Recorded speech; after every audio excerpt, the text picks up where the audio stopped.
Hoje eu estou moderna, que eu imprimi aqui o meu resuminho, quase que não deu certo. Que eu falei assim, eu sempre escrevo, porque eu gosto de escrever, né? Até na faculdade, assim, as coisas, mesmo digitada, eu prefiro passar no caderno. Aí eu falei assim, dessa vez eu vou escrever, porque eu vou falar umas coisinhas mais assim.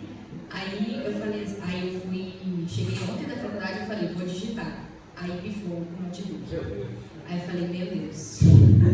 Aí eu falei, eu vou escrever no celular e amanhã eu fico na faculdade mais tarde e edito, imprimo e vai dar certo. Deu certo.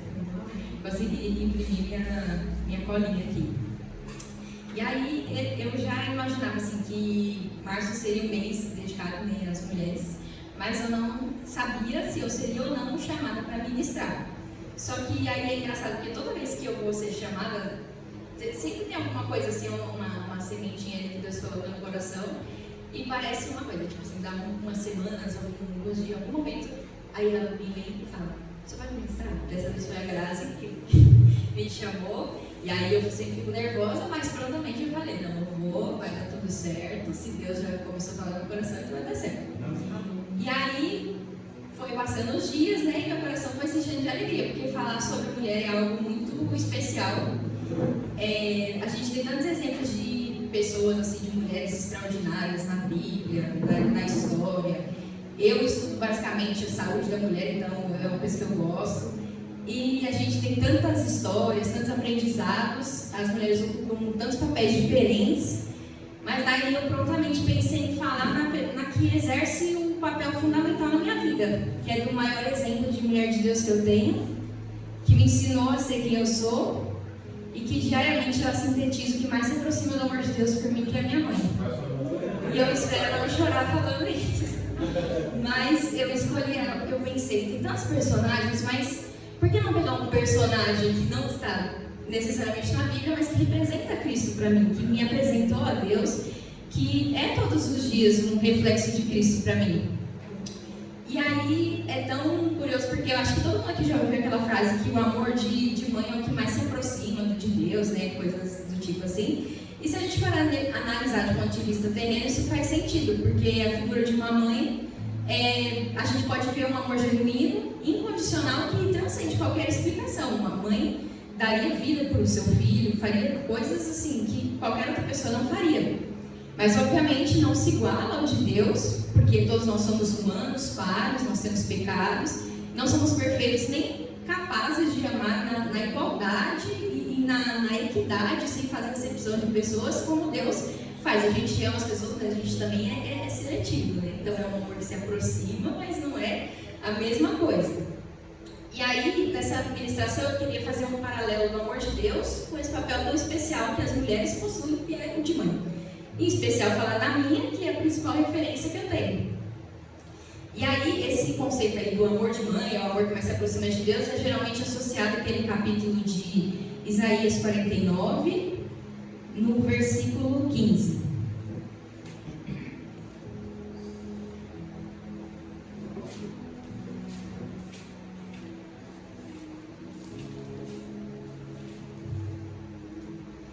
Em Isaías 49, no verso 15, diz: acaso pode uma mulher esquecer-se do filho que ainda mama, de sorte que não se compadeça do filho do seu ventre? Ou seja, é uma provocação. Será que uma mãe que está amamentando, uma mãe que está gerando, pode esquecer do seu filho? Mas ainda que essa viesse a se esquecer dele, eu todavia não me esquecerei de ti. Ou seja, aqui diz que é algo que é muito difícil de acontecer, quase impossível uma mãe esquecer do filho ali que ela está amamentando, que ela está gerando. Mas ainda que isso viesse a acontecer, todavia Deus não se esquece de nós, porque o seu amor é incondicionalmente maior do que as nossas capacidades humanas. E as mães, elas são exemplos, elas são modelos. Eu ouso dizer que o primeiro modelo, os primeiros exemplos que a gente tem na vida. E assim nós precisamos ser modelos de Cristo, exemplos bons, ainda que em um mundo corrompido. Uma mãe, ela sempre faz o seu melhor e tenta ser melhor todos os dias por amor. E assim a gente tem que se amar uns aos outros, assim como Cristo amou. Então todos os dias a gente tem que tentar ser esse modelo, ser esse exemplo. Tem uma música da Celine Dion que eu sempre falo para minha mãe, que é a música que representa ela para mim. E aí, fazendo esse paralelo, é impossível, assim, é possível ver Deus nesses versos também. Claro que a música não foi feita para Deus, mas ela representa exatamente o que Ele é para nós. E através da vida da minha mãe, eu posso contemplar essa forma do amor de Deus para com a minha vida. E aí eu peguei alguns versos dessa canção, da tradução da música, e ela fala assim: você foi minha força quando eu estava fraca, você foi minha voz quando eu não podia falar, você foi meus olhos quando eu não podia ver, você enxergou o melhor que havia em mim, me ergueu quando eu não conseguia alcançar, você me deu fé porque você acreditou. Eu sou tudo que sou porque você me amou. Você me deu asas e me fez voar, você tocou minha mão e eu pude tocar o céu. Eu perdi minha fé, você a devolveu para mim. Você disse que nenhuma estrela estava fora de alcance. Você me apoiou e eu fiquei de pé. Eu tive seu amor, eu tive tudo isso. Sou grata por cada dia que você me deu. Talvez eu não saiba tanto assim, mas eu sei que isso é verdade. Eu fui abençoada porque fui amada por você. E isso reflete muito do que Deus é pra gente. Então, eu achei isso muito profundo, assim, essa música.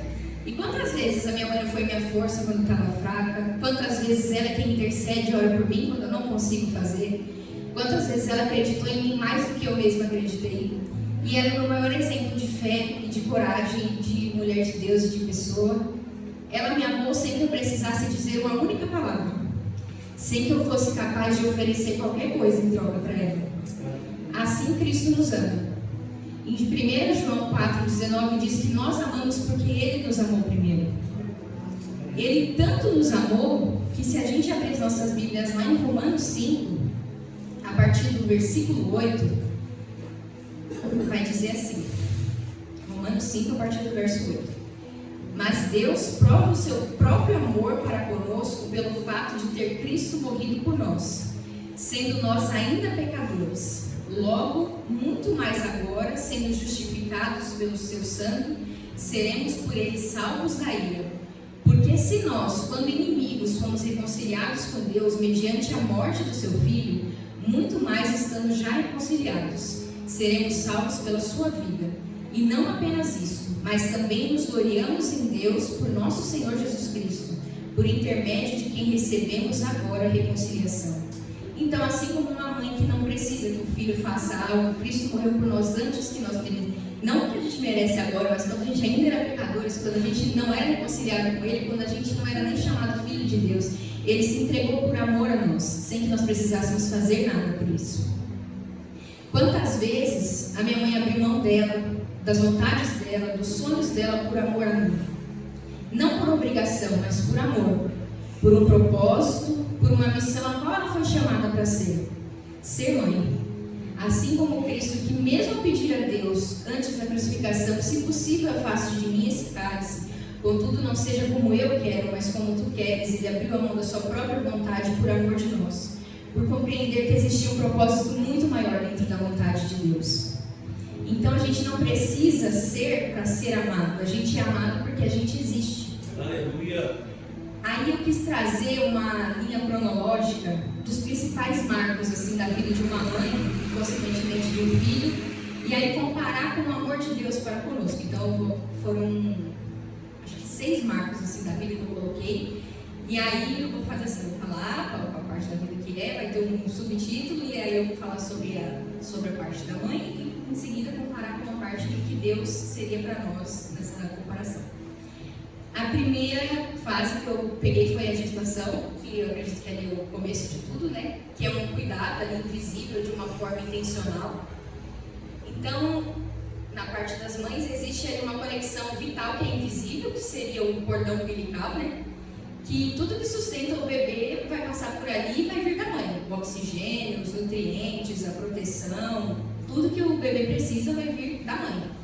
O coração do bebê ele vai começar a bater e é sustentado sem esforço próprio. Ele necessita ali do sangue, de tudo da mãe. Ele não consegue bater sozinho.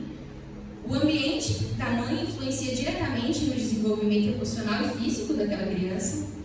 E mesmo sem consciência, o bebê já está sendo formado com um propósito. Aqui não é só o amor, é o sustento contínuo de uma formação silenciosa, que ninguém está vendo assim diretamente, mas todos os dias alguma coisa está acontecendo ali.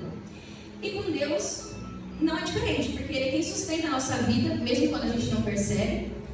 E também é uma conexão vital, tudo que a gente precisa vem de Deus, mesmo que a gente não enxergue. Então, existe uma dependência. Nós existimos porque Ele nos mantém. Em Atos 17, 28 diz que, pois nele vivemos, nos movemos e existimos. Antes de qualquer escolha nossa, já havia um projeto em andamento. Em Salmo 139, 13 diz que os teus olhos viram meu embrião, todos os dias determinados para mim foram escritos no teu livro, antes de qualquer um deles existir. O segundo marco que eu coloquei aqui é a primeira infância, que é ali desde quando nasce até uns 2 anos, mais ou menos. Pode ser que eu estou falando bobagem, mas assim, esse comecinho assim. E a primeira infância é aquele amor sem linguagem, né? Que a mãe tem ali o seu bebê, ele não sabe explicar o que sente, basicamente ele só chora e existe, e aí a gente tem que adivinhar ali o que está acontecendo, mas isso já é o suficiente para ele se amar. O bebê ele não sabe se autorregular, não sabe regular o seu sono, a sua alimentação, suas emoções. A mãe ela funciona como uma reguladora externa ali. Ela é quem acalma, quem aquece, quem organiza, quem alimenta.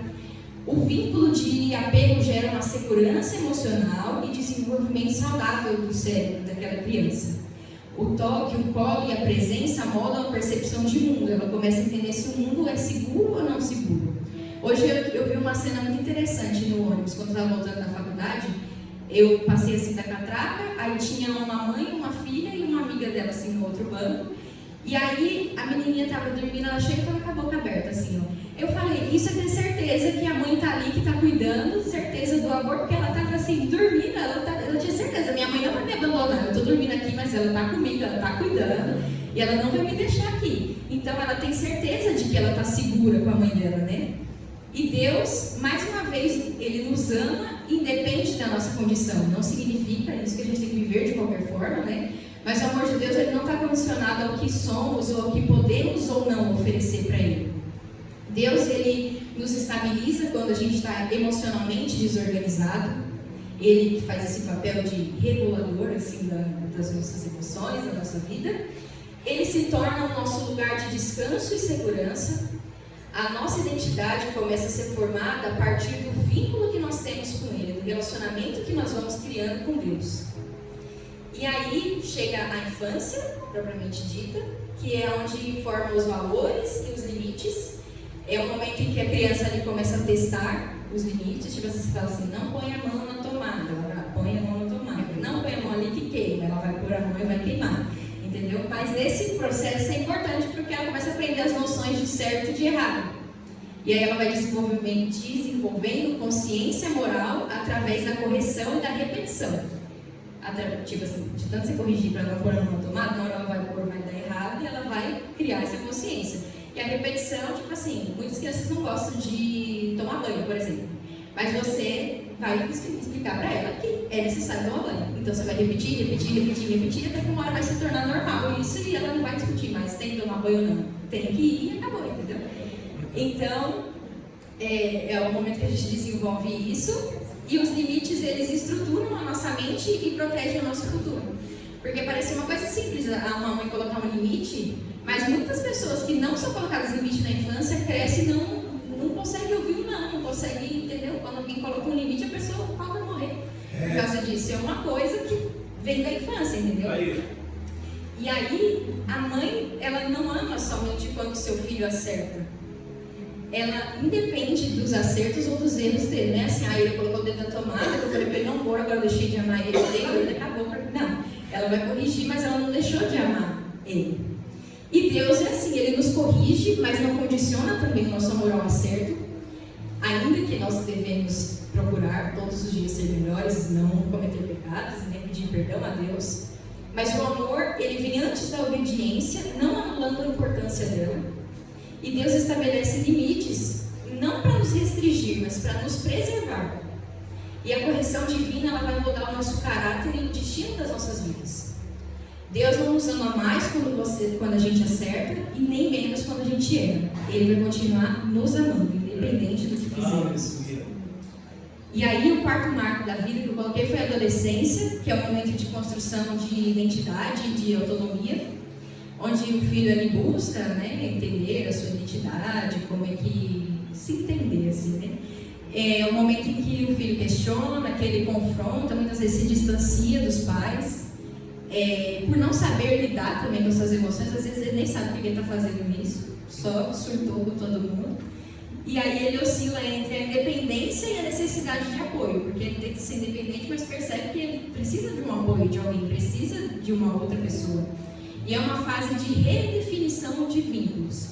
Aqui, uma mãe não é só presente, ela permanece mesmo no meio de uma rejeição. Porque a gente é injusto muitas vezes, eu falo por mim mesmo, com os nossos pais, porque a gente fica confuso, não se entende, aí se revolta, aí entra lá no meu quarto. Aí eu fico lá com revolta, e minha mãe vai atrás de mim até a hora que ela desiste, aí depois eu me arrependo e falo, mãe, desculpa, o que eu fiz?